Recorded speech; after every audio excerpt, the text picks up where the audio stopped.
subaxdii laba fadha ay kala subaxdii halka saac kuwaas oo ilaa 3 saac iyo barna kuwan intaan ay bedelays ilaa 6 saac galabtu waa dhigtaa habeenkiina waa dhigtaa macallimiinta meesha ka shaqeysa waxa way ilaa 8 macallin 3 macallin oo masriin Soomaali مواد laga dhigto waxa way مواد subaxdii la dhigto waa مواد asaasiga ah oo aad iyo aad u farxadahay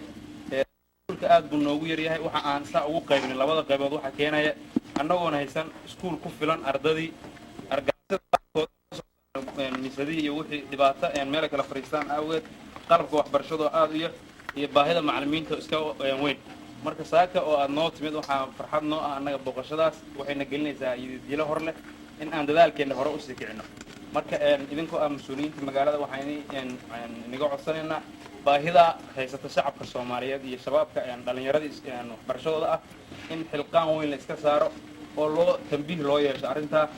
macallimiintana waxaan u mahadcelinayaa dadaalka weyn ee geysteen halka jooga oo runtii aan oran karo wanaag badan iyo madharka muuqdayga ee geystay oo aad maaragtay u bixiyo subaxdii laba fadro galabtii habeenkii ilaa cishaha waxbay dhigaan marka iyagana waxay u baahnayeen maaragtay insha Allah inaan ogaano waajibka ay geysteen laguna gacan siiyo oo aan noqon arrin loo kala haro ee maaragtay mas'uuliyiinta iyo dadka maaragtay waalidiinta iyo arrintaba ka qayb qaataan الفضل خاصة إذنك إلهي إذنكم من نجتي إذنك يلوي كفا إيديستا هايسك حورينينا وعن رجينا عرورتك إنا مثل نغطان مثل خير والله إذنك ضيدو